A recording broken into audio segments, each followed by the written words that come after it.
بسم اللہ الرحمن الرحیم، السلام علیکم ورحمۃ اللہ وبرکاتہ۔ قربانی کے حوالے سے چند سوالات مجھ سے پوچھے گئے ہیں۔ پہلا سوال یہ ہے کہ کیا قربانی کے حصے میں اگر کسی شیعہ کو شامل کر لیا جائے تو کیا قربانی ہو جاتی ہے؟ کیونکہ ہمارے بعض اہل سنت علماء یہ کہتے ہیں کہ اگر آپ کی قربانی کے حصوں میں کسی شیعہ کا حصہ شامل ہو تو آپ کی قربانی نہیں ہوتی، تو اس کا کیا جواب؟ دوسرا سوال یہ پوچھا گیا ہے کہ ہم نے یہ سنا ہے کہ شیعہ کے جو جانور ہوتے ہیں وہ خسی جانوروں کی قربانی نہیں کرتے، وہ بو بکرے کی قربانی کرتے ہیں، اور جبکہ ہمارے ہاں خسی جانوروں کی قربانی ہوتی ہے۔ تو اس سلسلے میں شریعت کا کیا حکم ہے؟ لیکن یہ جو فرقہ واریت ہے یہ ہمارے ہاں اتنی صلاحیت کر گئی ہے کہ ہم نے جانوروں تک اس کو پہنچایا ہوا ہے۔ ہر چیز میں شیعہ سنی اور سوالات اس طرح سے اوہام وہم ذہنوں میں ڈالے گئے ہیں۔ شیعوں کی قربانی ایسے ہوتی ہے، اگر آپ کی قربانی کے جانور میں کسی شیعہ کا حصہ ہو تو قربانی نہیں ہوگی۔ اسی طرح کا ایک سوال وہ دارالعلوم دیوبند کے جو ہمارے پاکستان کے مدارس ہیں ان میں سے بنوری ٹاؤن سے ایک سوال پوچھا گیا، فتویٰ میرے سامنے ہے، وہ سوال میں آپ کو بتاتا ہوں اور پھر اس کا جواب آپ ان کا سنیے گا کہ یہ جواب کیسے دیتے ہیں۔ آپ سوچیں نا کہ ہمارے ہاں لوگ جو علماء ہیں، جو مذہبی اسکالرز ہیں، وہ ان فرقہ وارانہ مسائل کو سمجھتے کیسے ہیں؟ پھر کہتے ہیں جناب فرقہ واریت ہے اور امت متحد نہیں ہو رہی ہے۔ تو سوال سنیے، سوال یہ ہے کہ شیعہ کا اپنی قربانی میں حصے کا حکم کیا ہے؟ یعنی مثلا اگر میں نے ایک جانور لیا، جیسے بڑا جانور ہے اور اس کے 7 حصے ہوتے ہیں، اس میں اگر میں نے کسی شیعہ کا ایک حصہ شامل کر لیا، کسی شیعہ فرد کا، تو کیا قربانی ہماری ہوگی یا نہیں ہوگی؟ اس کا جواب یہ دیتے ہیں بنوری ٹاؤن کے عالم دین صاحب، کہتے ہیں اگر آپ کے سوال کا مقصد یہ ہے کہ اہل سنت اپنی قربانی کے جانور میں اہل تشیع کا حصہ کر سکتا ہے یا نہیں، تو واضح رہے کہ اگر کوئی شخص قرآن مجید میں تحریف، تبدیلی، حضرت علی رضی اللہ عنہ کی الوہیت، علی رضی اللہ عنہ کو خدا مانتا ہے، جبرائیل امین کے وحی لانے میں غلطی، اللہ تعالیٰ سے خطا کے صدور، یعنی اگر وہ یہ کہتا ہے کہ اللہ تعالیٰ سے غلطی ہوئی ہے، یا اماموں کی عصمت و نبوت سے بلند مقام ہونے کا عقیدہ رکھتا ہو، یا حضرت ابو بکر رضی اللہ عنہ کی صحابیت کا انکار کرتا ہو، یا حضرت عائشہ رضی اللہ تعالیٰ عنہا پر تہمت لگاتا ہو، یا اس کے علاوہ کوئی اور کفری عقیدہ رکھتا ہو، تو ایسے شخص کا ذبیحہ حلال نہ ہونے کی وجہ سے ایسے شخص کو کوئی بھی سنی اپنی قربانی کے جانور میں حصہ دار نہیں بنا سکتا۔ فتاوی شامی میں ہے، وَبِهَذَا ظَهَرَ أَنَّ الرَّافِضِيَّةَ إِنْ كَانَ مِمَّنْ يَعْتَقِدُ الْأُلُوهِيَّةَ فِي عَلِيٍّ أَوْ أَنَّ جِبْرِيلَ غلط فی الوحی او کان ينکر صحبت الصدیق۔ اسی طرح یہ فتاوی شامی کا حوالہ دیا گیا۔ اب یہ دیکھیں، سوال پوچھا گیا تھا کہ اگر کوئی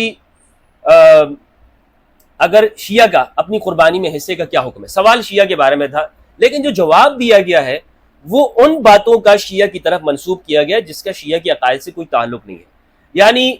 حضرت علی رضی اللہ تعالیٰ عنہ، امام علی علیہ السلام کی الوہیت کا عقیدہ، یہ شیعہ کا کوئی عقیدہ نہیں ہے، یہ تحقیق کرنے کی ضرورت ہے۔ اور یہ جواب میں دیتے ہوئے ایک دیوبند کی معتبر دارالافتاء ہے یہ، لیکن اس نے بس یوں ہی منسوب کر دیا ایک غلط عقیدہ کسی کی جانب، اور کہہ دیا کہ نہیں، جو یہ عقیدہ رکھتا ہے اس کے ساتھ آپ قربانی نہیں کر سکتے۔ یہ بالکل ایسے ہو گیا کہ اگر کوئی شخص یہ کہے کہ جناب، یعنی آپ یہ پوچھیں کیا دیوبندی کے ساتھ قربانی ہو سکتی، میں آگے سے جواب یہ دوں کہ کوئی بھی شخص اگر یہ مانتا ہو کہ اللہ تعالیٰ جھوٹ بول سکتا ہے، یعنی کذب کا امکان ممکن ہے اللہ کی ذات سے، یا کوئی بھی شخص نبی صلی اللہ علیہ وآلہ وسلم کی توہین کرتا ہو، تو ایسے شخص کو آپ اپنی قربانی میں حصہ دار نہیں بنا سکتے۔ یہ اگر میں اس طرح کہوں اور پھر آگے سے لکھ دوں جناب کوئی حوالہ دے دوں، تو اس کا مطلب یہ ہوا کہ میں نے بولا تو نہیں ہے کہ دیوبندی کے ساتھ دیوبندی گستاخ رسول ہے، لیکن ان کی جانب وہ عقائد منسوب کر دیے ہیں کہ جس کا ان کے ساتھ تعلق نہیں ہے۔ اگرچہ میں یہ بتاؤں کہ بعض ہمارے بریلوی حضرات نے وہ ان باتوں کا لکھا ہے کہ دیوبندی ان چیزوں کے قائل ہیں، تو یہ بالکل شیعوں کے ساتھ یہی معاملہ کرتے ہیں، شیعوں کے بارے میں ان عقائد کو ان کی جانب منسوب کر دیتے ہیں جن کا وہ اقرار نہیں کرتے، جو ان کی کتابوں میں نہیں لکھے ہو۔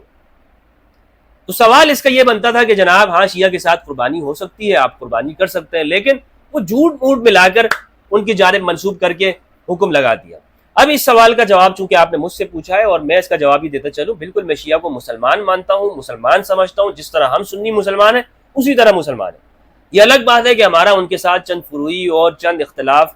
چند مسائل کے اندر اختلاف موجود ہے، لیکن وہ فروعی درجے کے ہیں، وہ بھی کلمہ توحید کے اوپر ہے، لا الہ الا اللہ محمد رسول اللہ صلی اللہ علیہ وآلہ وسلم کا اقرار کرتے ہیں اور دین اسلام کے اوپر ہے۔ لہٰذا اگر آپ اپنی قربانی کے اندر ان کے ساتھ قربانی کرنا چاہتے ہیں، آپ کی قربانی ہو جاتی ہے۔ یہ الگ بات ہے کہ اگر آپ یہ کہتے ہیں کہ نہیں میرا ان کے ساتھ اختلاف ہے، میں نہیں کرنا چاہتا، تو کوئی آپ کے اوپر زبردستی نہیں ہے، لیکن اگر آپ قربانی کریں گے تو قربانی ہو جائے گی۔ دوسرا جو سوال ہے یہ خسی جانوروں کے حوالے سے، تو یہ میں بتاتا چلوں کہ جانوروں کے اندر شیعہ کے ہاں یہ ہے کہ جانور میں کوئی عیب نہیں ہونا چاہیے، اور یعنی وہ ہر طرح کے عیب سے سلامت ہونا چاہیے، اور اس چیز کا بیان ہمارے ہاں اہل سنت کے اندر بھی موجود ہے۔ اور اہل سنت کے اندر یہ اختلافی مسائل ہیں کہ کون سی چیز عیب دار ہے، کون سی چیز عیب دار نہیں ہے، کیا بات ہوتی ہے جانور کے اندر جسے عیب کہا جاتا ہے اور کس چیز کو عیب نہیں کہا جاتا۔ ہمارے ہاں حنفی حضرات کہتے ہیں کہ جانور اگر خسی ہو تو اس کا گوشت زیادہ لذیذ ہوتا ہے، اس لیے اس کی قربانی ہونی چاہیے، اور قربانی کے اندر یہ دیکھا جاتا ہے کہ جانور بہترین ہو اور اس کا گوشت بہترین ہو، لہٰذا اس کا خسی کرنا اسے وہ ایک جانور بہترین ہو جاتا ہے، تو اس کا گوشت بہترین ہو جاتا ہے، لذیذ ہوتا ہے، لہٰذا اس کی قربانی عمدہ ہے۔ جبکہ دوسرے کچھ حضرات یہ کہتے ہیں کہ نہیں بھائی، یہ ایک عیب ہے، اور عیب والے جانور سے نبی صلی اللہ علیہ وآلہ وسلم نے منع فرمایا ہے، جس کا عیب بالکل واضح ہو۔ جیسے جانور کے اندر بڑا عیب، مثلا اگر جانور کا مرض بالکل ظاہر ہے، ایسا ہے کہ چل نہیں سکتا، مرض ہے، اس کی قربانی نہیں ہوتی۔ یا ایسا عیب ہے جیسے اس کے سینگ ٹوٹے ہوئے ہیں، یا وہ لنگڑا ہے، لولا ہے، کانا ہے، بالکل دکھ رہا ہے، آنکھ سے اس کی بالکل غائب ہے، واضح اس کے اندر کوئی عیب لگا ہوا ہے، زخم ایسا ہے، تو اس کی قربانی نہیں ہوتی۔ تو لہٰذا یہ جو ہے جو خسی کرنا ہے یہ بھی ایک طرح کا عیب ہے، تو اس لیے نہیں ہوگی۔ اب اس میں مجھے بتائیں کہ فرقہ واریت کی کیا بات ہے؟ یعنی جب آپ کوئی مسئلہ بیان کریں تو اس کی حقیقت بیان کر دیں کہ دین اور شریعت میں اس کا حکم کیا ہے۔ ایک شخص کہتا ہے کہ یہ چیز عیب ہے، دوسرا کہتا ہے کہ عیب نہیں ہے۔ اب میرے نزدیک اس مسئلے میں یہ بات ہے کہ اگر آپ سنی ہیں اور آپ کے نزدیک ایک جانور اس کے اندر اس حوالے سے سمجھتے ہیں کہ اس کا گوشت لذیذ ہے تو آپ اس کی قربانی کریں، اور اگر آپ شیعہ ہیں اور آپ کے نزدیک یہ ہے کہ نہیں جناب اس کی قربانی یہ افضل نہیں ہے، اور ہمارے ہاں جو شرائط ہے اس کے مطابق ہم قربانی کریں گے، تو آپ اس کی قربانی کریں۔ نبی صلی اللہ علیہ وآلہ وسلم نے دونوں طرح کے جانور وہ قربان کیے ہیں، اور اس میں کوئی شرط نہیں لگائی، قید نہیں ہے، یعنی شریعت میں اس حوالے سے قید نہیں ہے کہ آپ نے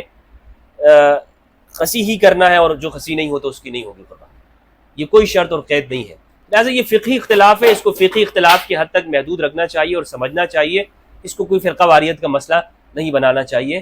اللہ سبحانہ و تعالیٰ سے دعا ہے کہ پروردگار ہمیں قرآن مجید میں تدبر کرنے اور اہل بیت علیہم السلام کی معرفت عطا فرمائے۔ السلام علیکم ورحمۃ اللہ وبرکاتہ۔